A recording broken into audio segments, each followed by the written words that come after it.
يهده الله فلا مضل له ومن يضلل فلا هادي له وأشهد أن لا إله إلا الله وحده لا شريك له وأشهد أن محمدا عبده ورسوله أرسله بالحق بشيرا ونذيرا وداعيا إلى الله بإذنه وسراجا منيرا فقد قال الله تبارك وتعالى في كلامه المجيد أعوذ بالله من الشيطان الرجيم يا أيها الذين آمنوا اتقوا الله حق تقاته ولا تموتن إلا وأنتم مسلمون يا أيها الناس اتقوا ربكم الذي خلقكم من نفس واحدة وخلق منها زوجها وبث منهما رجالا كثيرا ونساء واتقوا الله الذي تساءلون به والأرحام إن الله كان عليكم رقيبا يا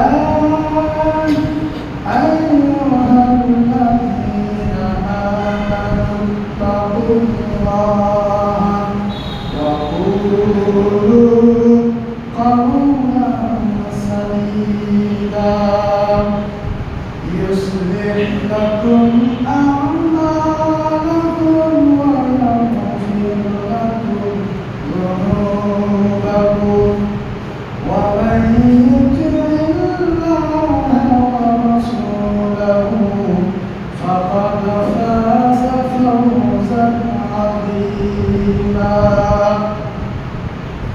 أما بعد فإن أصدق الحديث كتاب الله وخير الهدي هدي محمد صلى الله عليه وسلم وشر الأمور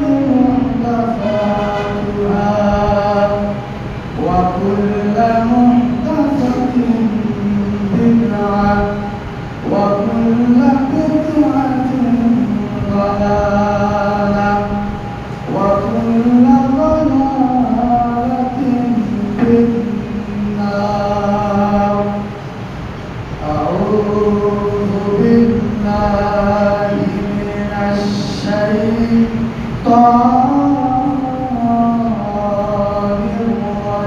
الرجيم صراط الذين أنعمت عليهم غير المغضوب عليهم ولا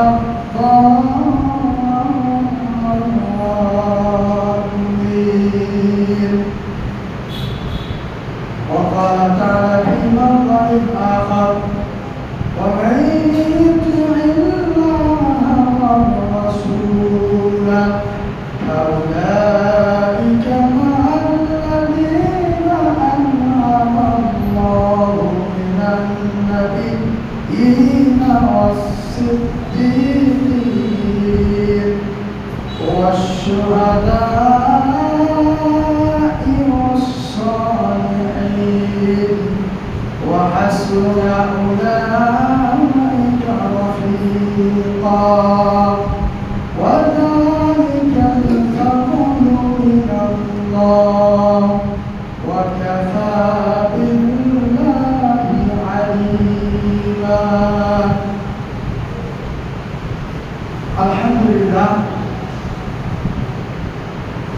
যাবতীয় প্রশংসা যাবতীয় সিদ্ধসানা সেই মহান রব্বুল আলামিনের জন্য, যে মহান রব্বুল আলামিন আমাদেরকে মুসলিম হিসেবে প্রেরণ করিয়েছেন, যে মহান রব্বুল আলামিন আমাদেরকে মানুষের সৃষ্টির ভিতরে সৃষ্টির সেরা জীব হিসেবে আখ্যায়িত করেছেন, যে মহান রব্বুল আলামিন ইহুদি ও খ্রিস্টানের অনুসরণ করা থেকে সদা সর্বদাই মুহাম্মদ সাল্লাল্লাহু আলাইহি ওয়াসাল্লামের অনুসরণ করার জন্য বলেছেন। সে মহান রব্বুল আলামিনের লাখ কোটি শুকরিয়া করে বলি আলহামদুলিল্লাহ।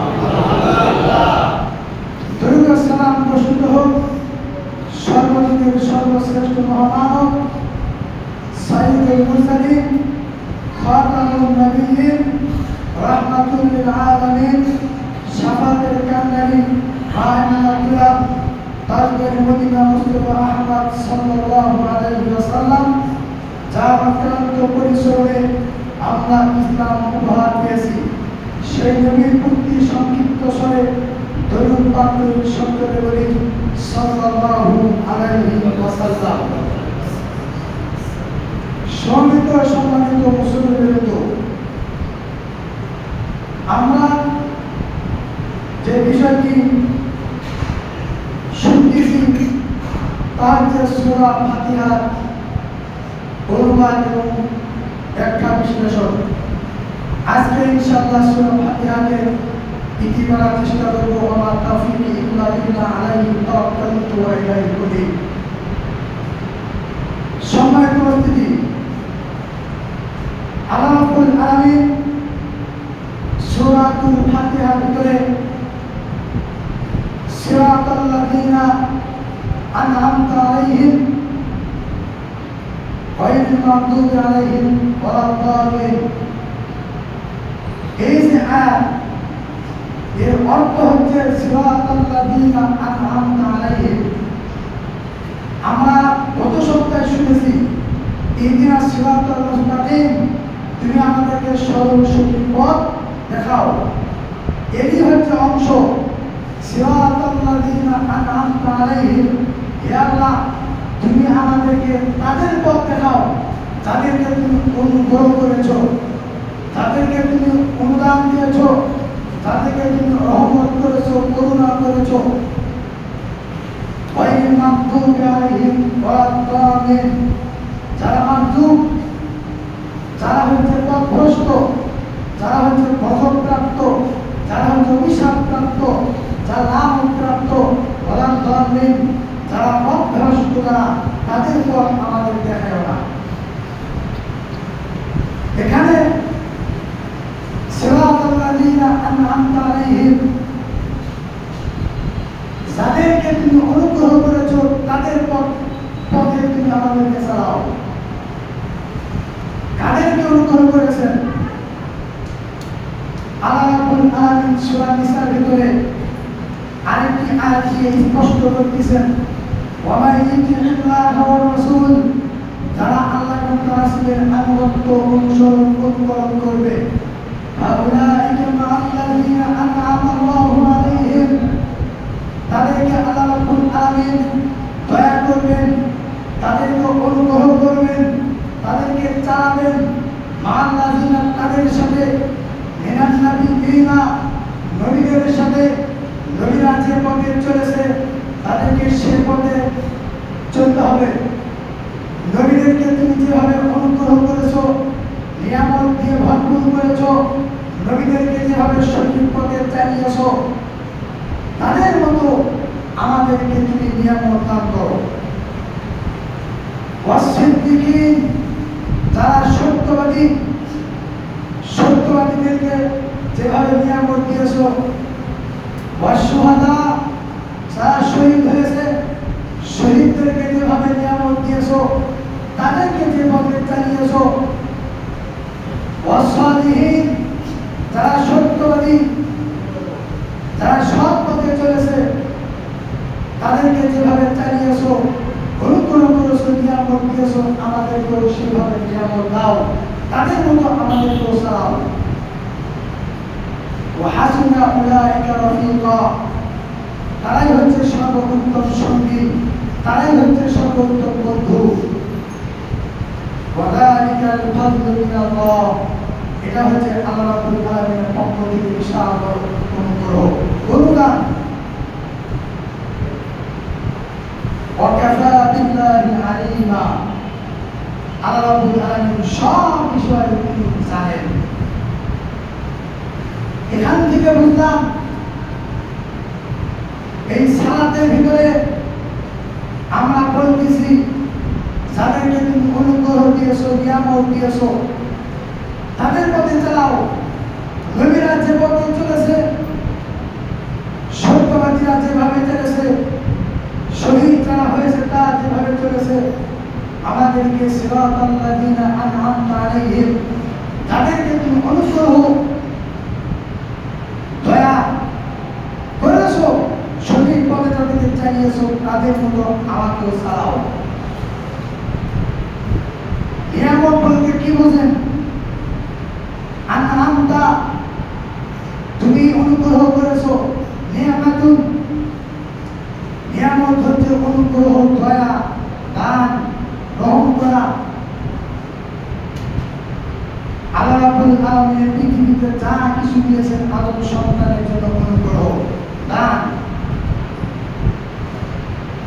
আপনাদেরকে যদি জিজ্ঞাসা করি, বলেন তো সবচেয়ে চালাক চত্বর জ্ঞানী ব্যক্তিকে, আপনি অবশ্যই বলবেন যে কম টাকায় মানুষের জমি দখল করে নিজে বড় হওয়ার চেষ্টা করে, ভাইয়ের জমি নিয়ে নিজের জমিওয়ালা হওয়ার চেষ্টা করে, কম টাকায় বেশি আয় করে 10 তলা বিল্ডিং টাকা স্বপ্ন দেখে, সেই তো তারা। আল্লাহকে যদি জিজ্ঞাসা করেন চালাক চত্বরকে, বুদ্ধিমানকে, আল্লাহ রাব্বুল আলামিন পবিত্র কোরআনে একটা সূরা দিয়েছেন লোকমান। অথচ লোকমান নবী ছিলেন না, তিনি ছিলেন একজন সৎ বান্দা। তার কথা আল্লাহ রাব্বুল আলামিন কোরআনে তুলে ধরেছেন। লোকমানকে হাকিম বলা হয়। লোকমান হাকিম, হাকিম মানে হচ্ছে জ্ঞান, প্রজ্ঞা, বিদ্যা। আল্লাহ পাক বলেছেন ওয়ালাকাদ আতাইনা লুকমানাল হিকমাতা আনিশকুরু লিল্লাহ, লোকমানকে আমি হিকমত দিয়েছি, জ্ঞান দিয়েছি। লোকমান চতুর ছিল, চালাক ছিল, জ্ঞানী ছিল। আনিশকুরু লিল্লাহ, সে আল্লাহর শুকরিয়া আদায় করেছে। আল্লাহর শুকরিয়া আদায় করার মতো যার জ্ঞান রয়েছে সেই হচ্ছে চত্বর চালাক জ্ঞানী। ভাইয়ের জমি বক্ষণ করে বড় হওয়ার চেষ্টা যে করে, অল্প টাকায় যে ব্যক্তি ধনী হওয়ার চেষ্টা করে, সে চত্বর চালাক হয়। আল্লাহ রাব্বুল আলামিন যাকে বিন্দুমাত্র নিয়ামত দিয়েছেন, এই নিয়ামতের আলহামদুলিল্লাহ যে শিখছে, সেই হচ্ছে জ্ঞানী, চত্বর চালাক। আল্লাহর ভাষায় আনিশকুরু লিল্লাহ, আল্লাহর শুকরিয়া আদায় করবে। শুকরিয়া আদায় করলে আমার নিজের লাভ। আল্লাহ রাব্বুল আলামিন অপর আয়াতে বলেছেন ওয়া মান ইয়াশকুরু লিল্লাহি ফায়াশকুরু লিনাফসি, যে ব্যক্তি আল্লাহর জন্য নিজের শুকরিয়া আদায় করবে সে তার নিজের জন্য শুকরিয়া আদায় করবে। ওয়া মান কাফারা ফাইন্নাল্লাহা গনিয়্যুন হামিদ, নিশ্চয় যে ব্যক্তি শুকরিয়া আদায় করবে না ইন্নাল্লাহা গনিয়্যুন, আল্লাহ হচ্ছে ধনী, আল্লাহ হচ্ছে অভাবমুক্ত, আল্লাহর কারো প্রয়োজন নেই। হামিদ, আল্লাহ হচ্ছে প্রশংসিত। আমি যদি আল্লাহর শুকরিয়া আদায় করি, আল্লাহর বিন্দুমাত্র কোনো ক্ষতি হবে না। আর যদি শুকরিয়া আদায় নাও করি, তার কোনো লসও হবে না, তার লাভও হবে না। বরং আমি শুকরিয়া আদায় করলে আমার লাভ। আল্লাহ রাব্বুল আলামিন আপনাদের জমি দিয়েছেন, অর্থ সম্পদ দিয়েছেন, এই নিয়ামতের শুকরিয়া আদায় করব।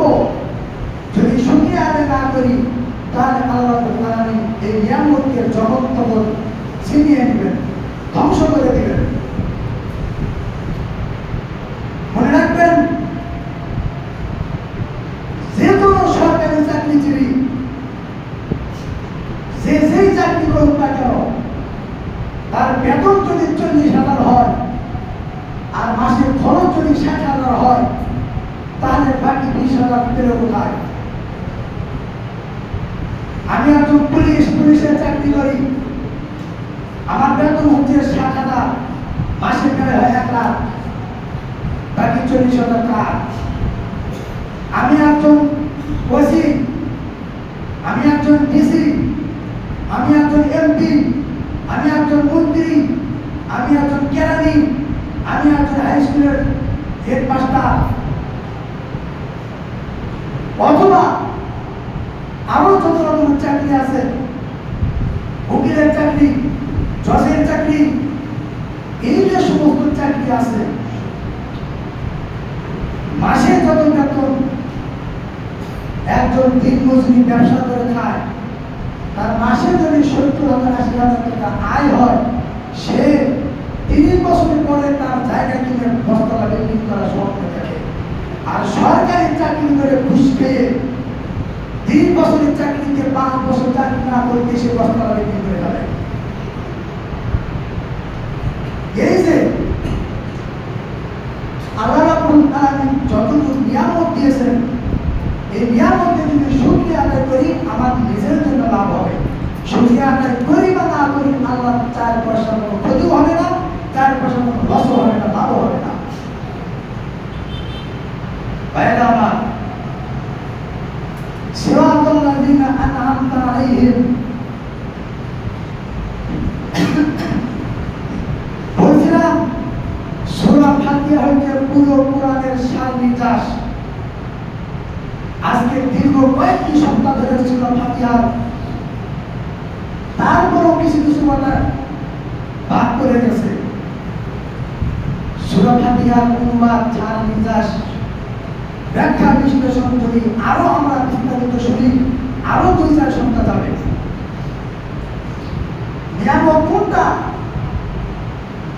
নিয়ামত একটা রাস্তা, নিয়ামত হচ্ছে একটা অনুগ্রহ। যে রাস্তায় নবীরা চলেছেন, যে রাস্তায় সাহাবীরা চলেছেন, যে রাস্তায় খলিফারা চলেছেন, যে রাস্তায় সন্তান আউলিয়া শহীদ সত্যবাদী যারা চলেছেন, সে রাস্তা। আরেকটা হচ্ছে অনুগ্রহ, নিয়ামত। আমার হাত আল্লাহ সুন্দর রেখেছেন, এটা নিয়ামত। আমার চোখ দুটা সুন্দর রেখেছেন, ঠিক রেখেছেন, এটাও নিয়ামত। আল্লাহ রাব্বুল আলামিনের কাছে চিন্তা করবেন, যাওয়া দুনিয়া এসেছি, দুনিয়া থেকে চলে যেতে হবে, এই চিন্তা করবেন। আজকে এই যে আমার যে ক্ষমতা আছে, আমার যে টাকা আছে, আমার ব্যাংক ব্যালেন্স যে টাকা লক্ষ লক্ষ টাকা জমা হয়ে আছে, আর আমার ছোট ভাই টাকার অভাবে অসুস্থ জন্য চিকিৎসা করতে পারতেছে না, সে ব্যক্তি আমার থেকে টাকা ধার যাচ্ছে, তাও ধার দিচ্ছি না। কিয়ামতের দিন অবশ্যই আপনাকে যে টাকা দিয়েছে, আপনার যে ব্যাংকে ব্যালেন্স করে রেখেছেন, জমা করে পুঁজিভূত করে রেখেছেন, আপনার ছোট ভাই বিপদে পড়ে ধার চেয়েছে, ধার করতে দেন নাই, কিয়ামতের মাঠে অবশ্যই টাকার জবাব দিতে হবে। কিয়ামতের মাঠে আল্লাহ আপনাকে বলবেন, দুনিয়ায় তো লক্ষ লক্ষ টাকা যেখানে হোক পেয়েছি, যেটা তুই এতই পূজা করেছস, ছোট ভাই বিপদে পড়েছে, ধার করতে পারে নাই, আজকে তোকে তোর টাকা সহ জান্নাত দেবো, টাকা নেই, টাকা থেকে আজকে দেখি তোর টাকা আজকে কি হবে আমাকে ঠেকায়। টাকা পূজা করেন না, আপনার ব্যাংকের টাকা লক্ষ লক্ষ টাকা আছে, আপনার ভাই জানার পরে আপনার কাছে এসেছে, আপনি কিভাবে করবেন টাকা নেই? অথবা আপনার প্রতিবেশী যদি বিপদে পড়ে তাকে যদি টাকা টাকা পুরো টাকা ধার না দিচ্ছেন, ওই টাকায় আপনাকে জাহান্নামে নিয়ে যাবে। মালাকুল মাউত একজনের জান কবজ করতেছেন, জান কবজ করার সময় তাকে জান্নাতে দিবেন, তাকে বলতেছেন তোমার কোনো আমল আছে নাকি যে আমলে তোমাকে জান্নাত দিব? লোকটি বলতেছে না, নাই। মালাকুল মাউত তাকে বললেন ভালো করে লক্ষ্য করে দেখো, চিন্তা করে দেখো আর আছে কিনা। লোকটি তখন চিন্তা ভাবনা করে বলল তেমন কোনো আমল নাই, তবে একটা আমার স্বভাব ছিল, গরিব মানুষকে টাকা ধার দিলে যদি তারা টাকা দিতে না পারত সময় দিতাম অথবা মাফ করে দিতাম, আর ধনী ব্যক্তিকে টাকা ধার দিলে যখন দেওয়ার কথা তখন তাকে দিতাম। এই একটা গুণের জন্যই ফেরেশতা মালাকুল মাউত জান্নাত দিলেন। আর কোনো আমল নেই, না কোনো আমলই নাই। ব্যাংকের টাকা জমা রাখার দরকার নাই। আজকে আমার টাকা ব্যাংকে রাখার কারণে আমার গরিব ভাই সে সেবা পাচ্ছে না, তার অভাব দূর হচ্ছে না, তার চিকিৎসা সমাধান হচ্ছে না। নিয়ামত সালাতের ভিতরে বলতেছি, নিয়ামত যাদেরকে তুমি সঠিক পথে চাইছো তাদের পথে চালাও। গায়রিল মাগদুবি আলাইহিম ওয়ালা দাল্লিন, যারা মাগদুব, যারা গজবপ্রাপ্ত তাদের পথ দেখাও না, যারা দাল্লিন, যারা পথভ্রষ্ট তাদের পথ দেখায় না। সালাত শেষ গিয়ে করে গিয়ে মাগদুব, গজবপ্রাপ্ত, অভিশপ্তপ্রাপ্ত হচ্ছে ইহুদি, আর দাল্লিন পথভ্রষ্ট হচ্ছে খ্রিস্টান। মুসলিম যারা যারা মুমিন তাদের উপর হচ্ছে আল্লাহ রাব্বুল আলামিন কোরআনে উল্লেখ করেছেন, এই যে আজকে এখানে খুতবা শুনতেছেন, ক্বালু সামি'না ওয়া আতা'না, যারা মুমিন, যারা প্রকৃত মুসলিম তারা বলবে এক কানে শুনলাম আর এক কানে মানলাম। আর যারা কাফের তারা বলবে সামি'না ওয়া আসাইনা, এক কানে শুনলাম আর এক কানে বের করে দিলাম।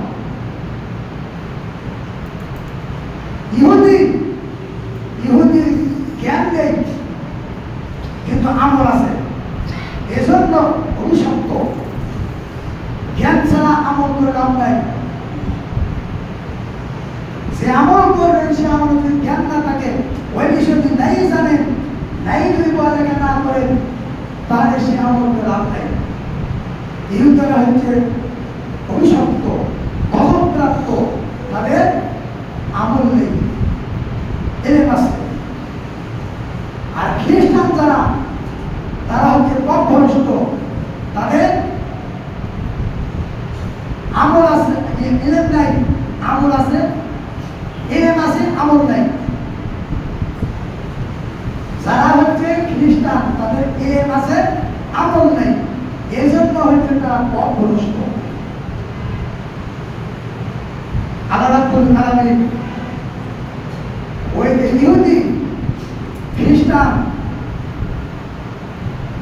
তারা হচ্ছে পথভ্রষ্ট, অভিশপ্ত, গজবপ্রাপ্ত। আর আমরা এই সালাতের ভিতরে বলতেছি গায়রিল মাগদুবি আলাইহিম ওয়ালা দাল্লিন, যারা ইহুদি, যারা খ্রিস্টান, যারা অভিশপ্ত, যারা গজবপ্রাপ্ত, যারা পথভ্রষ্ট, তাদের পথে আমাদেরকে চালাইও না। সালাত পরে গিয়ে আমরা ওই ইহুদির অনুসরণ করছি, ওই হিন্দুর অনুসরণ করছি, ওই খ্রিস্টানের অনুসরণ করছি। আজকে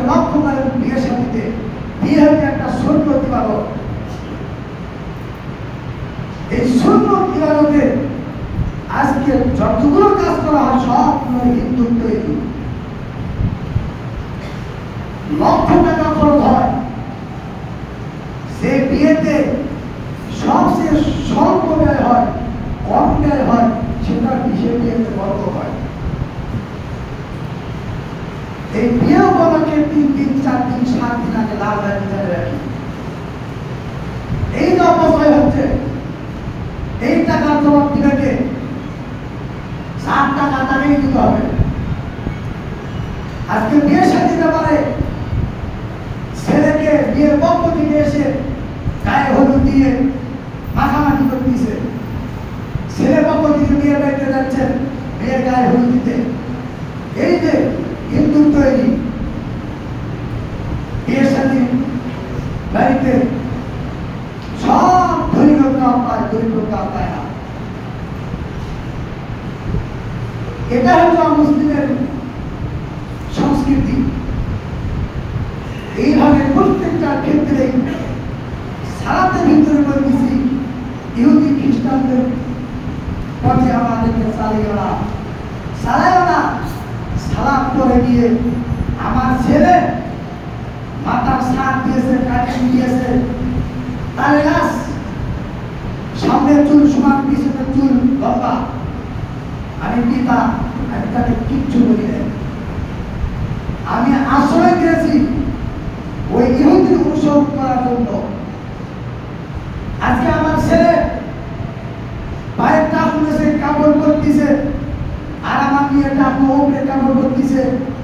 এই ইহুদি তৈরি, ইহুদি সংস্কৃতি, ইহুদির কালচার আমাদের পরিবারে, আমাদের ব্যক্তিগত এসে গেছে। আমরা কিচ্ছু বলছি না।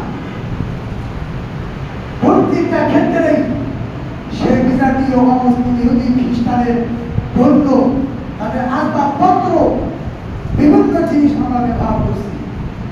আর এখানে বলতেছি যে ইহুদি খ্রিস্টান যেভাবে চলেছে তাদের মতো চাইও না।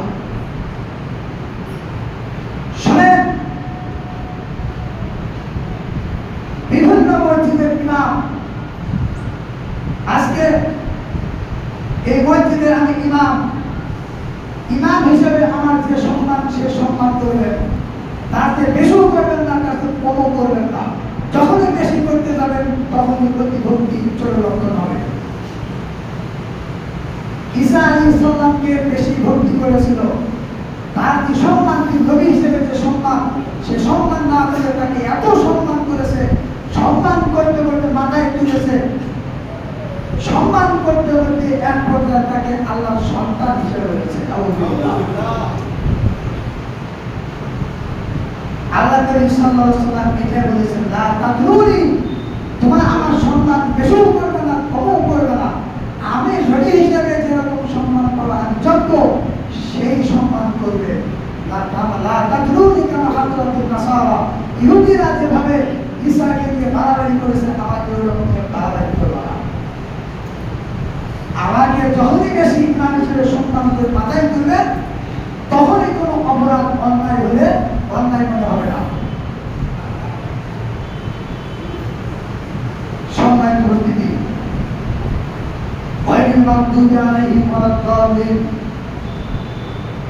ইহুদি খ্রিস্টান এর দুনিয়াতে হচ্ছে খুব বদমাইশ, তার ভিতরে ইহুদি হচ্ছে আরো খারাপ। ইহুদি মুসলিমকে যদি পায় তাহলে তাকে ধরে তো শাস্তা করবে, পারলে আরো আটকে রাখবে।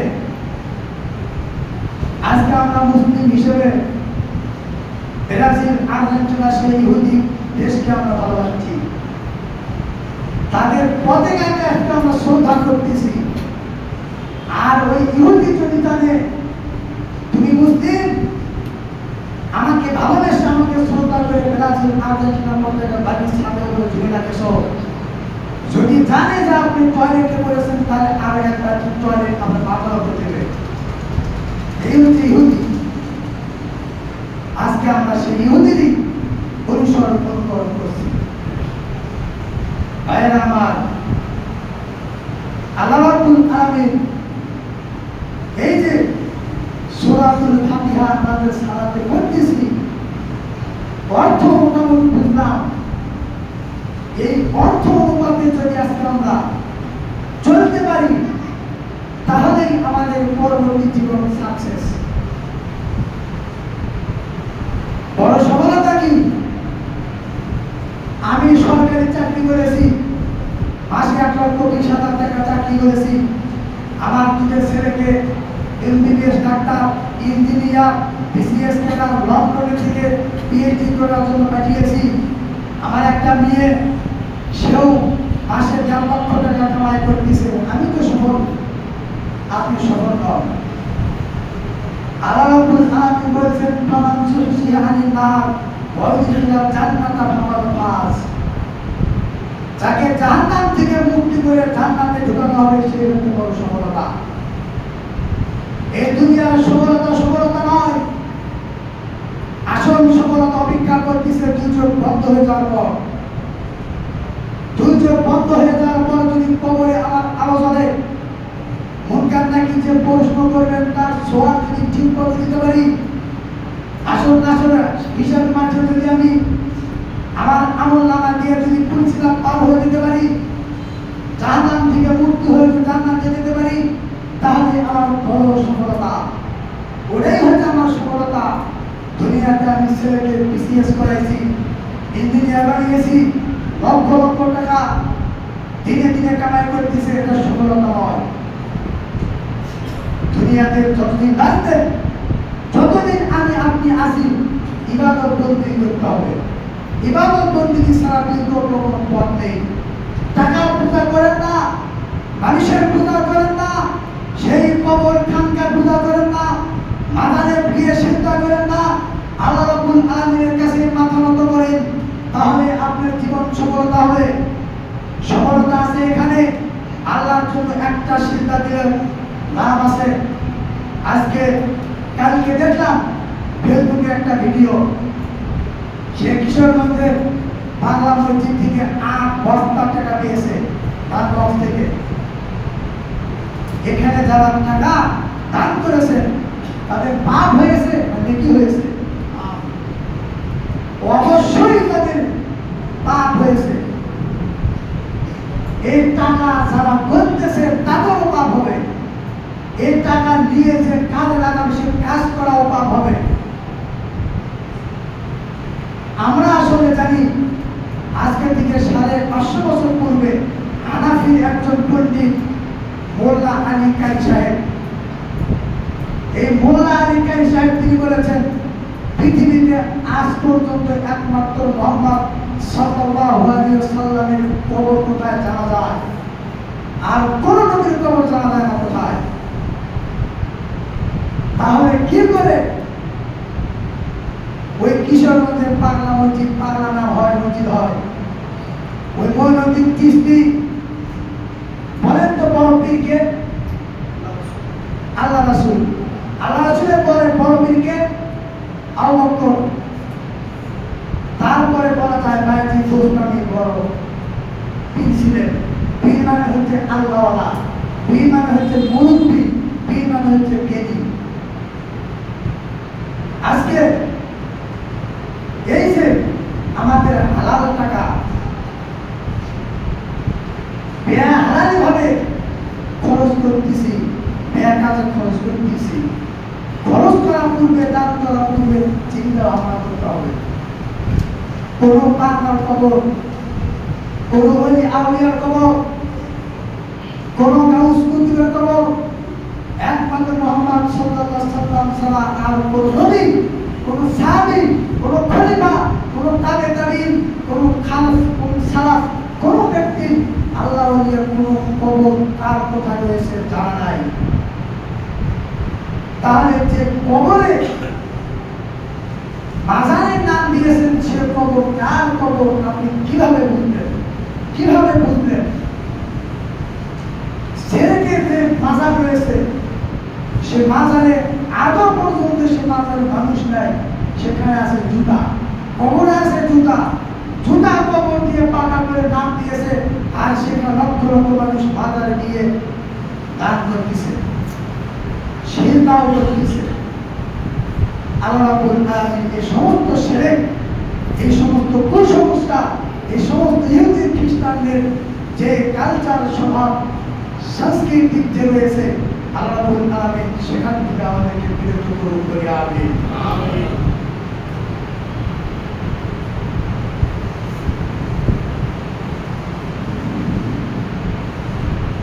نحمده ونصلي على رسوله الكريم أما بعد يا أيها الذين آمنوا صلوا عليه وسلموا تسليما সবাই একটু মুহাম্মাদের সাথে দরুদ ইব্রাহিম পাঠ করি।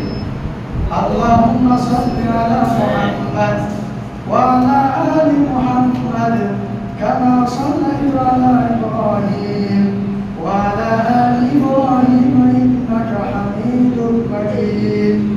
আল্লাহুম্মা বারিক আলা মুহাম্মাদ ওয়া আলা আলি মুহাম্মাদ কামা বারাকতা আলা ইব্রাহিম ওয়া আলা আলি ইব্রাহিম ইন্নাকা হামিদুম মাজিদ। সম্মানিত মুসল্লি, আল্লাহ রাব্বুল আলামিন এই যে সূরা ফাতিহা তিনি আমাদেরকে দিলেন, সমস্ত রোগ বালা মুসিবত, বিপদ আপদ, ছাপে দংশন, যত রকম বিষাক্ত রোগ ব্যাধি রয়েছে, সবের এই সমস্ত রোগের ঔষধ হচ্ছে সূরাতুল ফাতিহা। আমরা জানলাম সূরাতুল ফাতিহা, এই ফাতিহার ভিতরে আল্লাহ রাব্বুল আলামিনের দুনিয়ার নাজ নিয়ামত, নবীরা কিভাবে চলেছেন, সাহাবীরা কিভাবে চলেছেন, আমি কিভাবে চলবো, আর আল্লাহর কাছে কি চাবো, সব কিছু সূরা ফাতিহার ভিতরে আল্লাহ দিয়েছেন। তারপরে বলি আমিন। এই আমিন হচ্ছে সূরা ফাতিহার অংশ নয়, এটা কোনো আয়াত নয়, এটা একটা দোয়া। এই যে আল্লাহর কাছে চাইলাম, দোয়া করলাম, আল্লাহর গুণগান বর্ণনা করলাম, আমিন, আল্লাহ তুমি কবুল করো। আল্লাহ নবী সাল্লাল্লাহু আলাইহি ওয়াসাল্লাম যখন গায়রিল মাগদুবি আলাইহিম ওয়া লাদ-দাল্লিন বলতেন, ক্বালা আমিন রাফা বিহা সাওতা, তিনি জোরে আমিন বলতেন। আবু হুরায়রা তিনি বলেন, রাসূল সাল্লাল্লাহু আলাইহি ওয়াসাল্লাম বলেছেন, ইদা আমানাল আমিনু ফাআমিনু, ইমাম সাহেব যখন আমিন বলে তখন তোমরাও সাথে আমিন বলো। ফাইনামা ওয়াফাকাত আমিনুহু তামিনাল মালায়েকাতু গুফিরা মা তাকাদ্দামা মিন যামবি, কারণ তোমাদের আমিনের সাথে ফেরেশতারাও আমিন কয়। তোমাদের আমিনের সাথে ফেরেশতার আমিন যদি মিলে যায়, তাহলে তোমাদের পূর্বে যত গুনাহ আছে সব গুনাহ আল্লাহ ক্ষমা করে দিবেন। সুবহানাল্লাহ। এটা হচ্ছে সূরা ফাতিহা বলার পরে আমিন করার ফজিলত। আজকে আমাদের অনেক মসজিদে এই আমিন হয় না। এই আমিন বলার কারণে যারা মাযহাব রয়েছেন, মাযহাব অনুসরণ করেন, তারা অসংখ্য আহলে হাদিসের মসজিদ ভেঙেছে। এখন পর্যন্ত কোনো হানাফি প্রমাণ করতে পারবে না যে আহলে হাদিস কোন হানাফি মসজিদ ভেঙেছে। যত মসজিদ ভেঙেছে সব হানাফিরা আহলে হাদিসের মসজিদ ভেঙেছে। একটানা মসজিদ যদি ভাঙে 6 মাস বয়সে মসজিদ 3 তালা হয়ে যায়। আল্লাহ রাব্বুল আলামিনের এটা রহমত, এটা নিয়ামত। পবিত্র কোরআন এবং সহিহ সুন্নাহর মধ্যে যারা চলবে, যারা চলতে চায়, আল্লাহ রাব্বুল আলামিন তাদেরকে যেখানে থাক না কেন তাদেরকে সাহায্য সহযোগিতা করবেন। 3 সেট মসজিদ ভাঙে ফাঁকা হয়ে যায় মসজিদ, এমনও ঘটনা ঘটেছে। তাই ইমাম সাহেব যখন আমিন বলেন, আমরা সঙ্গে সঙ্গে আমিন বলবো, পারলে তার জোরে বলবো। সাহাবীরা আমিনের ঠেলায় মসজিদ কেঁপে তুলেছে, এত জোরে আমিন বলেছে সকলে মিলে মসজিদ যেন ফেটে যাবে। আসুন,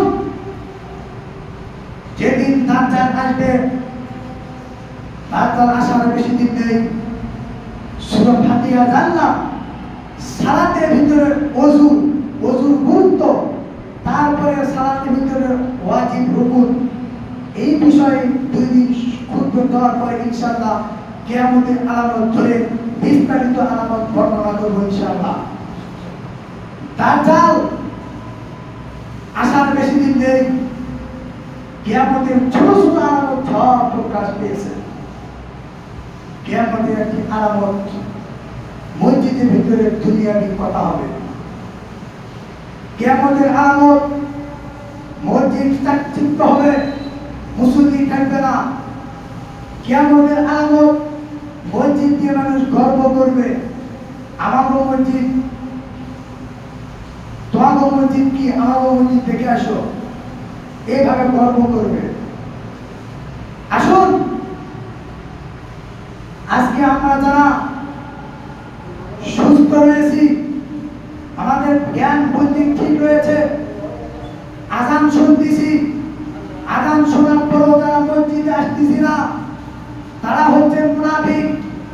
একজন অন্ধ সাহাবী রাসূলের কাছে এসে অনুমতি চাইলেন, আমি তো অন্ধ, চোখে দেখি না, আমার কি বাড়িতে পড়ার কোনো স্থান আছে? আল্লাহ নবী বললেন, ঠিক আছে, পড়তে পারো। অন্ধ ব্যক্তি চলে যাওয়ার মুহূর্তেই আবার তাকে ডাক দিলেন, শোনো, তুমি কি আযান শুনতে পারো? অন্ধ বলল, হ্যাঁ, আমি আযান শুনি। আল্লাহ নবী তাকে বললেন, যদি আযান শুনতে পারো তাহলে জবাব দিবা, মসজিদে এসে জামাতের সালাত আদায় করবা। একজন অন্ধকে আল্লাহ নবী ছাড় দেন নাই। আল্লাহ নবী সাল্লাল্লাহু আলাইহি ওয়াসাল্লাম বলেছেন, আমার ইচ্ছা হয় ওই সমস্ত বাড়ি আগুন দিয়ে জ্বালিয়ে পুড়িয়ে সারকার করে দেই যে সমস্ত বাড়িতে পুরুষ আযান শোনার পরও মসজিদে আসে না। যদি ওই বাড়িতে মহিলা আর যদি শিশু সন্তান না থাকতো, তাহলে আমি তাদের বাড়ি আগুন দিয়ে জ্বালিয়ে পুড়িয়ে সারকার করে দেওয়ার অনুমতি দিতাম। মহিলা শিশু থাকার কারণে আল্লাহ রাব্বুল আলামিনের নবী তিনি আমাদেরকে রহম করেছেন। কিন্তু আযান শোনার পরে কোনো সুযোগ নাই বাড়িতে সালাত আদায় করা। আপনি যেখানে আযান শুনবেন, যে মসজিদে শুনবেন, সে মসজিদের মুয়াজ্জিনের আযানের জবাব দিয়ে মসজিদে গিয়ে জামাতে সালাত আদায় করবেন। আল্লাহ রাব্বুল আলামিন তিনি আমাদেরকে এই জন্যই এই দুনিয়ায় পাঠালেন। এই দুনিয়ায় আসার পরে আমাদেরকে সালাতের সংরক্ষণ করতে হবে। আমরা আমাদের বাড়িকে 24 ঘন্টা সংরক্ষণ করি। বাড়িতে কখন লাইট প্রয়োজন, কখন ফ্যান নষ্ট হয়েছে, কখন কি প্রয়োজন, মসজিদে এভাবে সংরক্ষণ করতে হবে। মসজিদের কি প্রয়োজন, কি দরকার, কি সমস্যা সমাধান করতে হবে। আপনার বাড়ির সমস্যা যদি 3 ঘন্টার ভিতরে সমাধান হয়ে যায়, মসজিদের ঘন্টার পর ঘন্টা, দিনের পর দিন, সপ্তাহ পর সপ্তাহ পার হয়ে যায়, তারপর গুরুত্ব দেই না, ঠিক করার চিন্তা ভাবনা নেই না। মনে রাখবেন, যারা মসজিদের কমিটির লোক রয়েছেন, নামে থাকেন না, কামে অর্জি দেখান, সালাতে উপস্থিত হন। যেখানে উপস্থিত হবেন, আযান শুনবেন, সেখানে জামাতের সালাত আদায় করবেন। ভাবেন না যে মসজিদের কমিটি হয়েছি আর আমি জান্নাত যাব, অসম্ভব। যদি তাই হয় তাহলে মক্কার আবু জাহল আগে জান্নাত যাবে। আবু জাহলকে আগে জান্নাত দিতে হবে। আবু জাহলের কাছে মক্কার চাবি ছিল। আবু জাহল চাবি দিয়ে মক্কার দরজা খুলেছেন। আবু জাহল সে মক্কাতে যারা হজ করতে গিয়েছেন তাদের দেখাশোনা করেছেন, কিন্তু তারপরও জাহান্নাম যাবে। আসুন, আমার বিদান্ত একনিষ্ঠভাবে অনুরোধ জানাচ্ছি, কমিটির যত লোক রয়েছেন, 5 ওয়াক্ত সালাত পড়লে 5 ওয়াক্ত পড়বেন, 4 ওয়াক্ত পড়লে 4 ওয়াক্ত পড়বেন, 3 ওয়াক্ত পড়লে 3 ওয়াক্ত পড়বেন, 1 ওয়াক্ত পড়লে 1 ওয়াক্ত পড়বেন।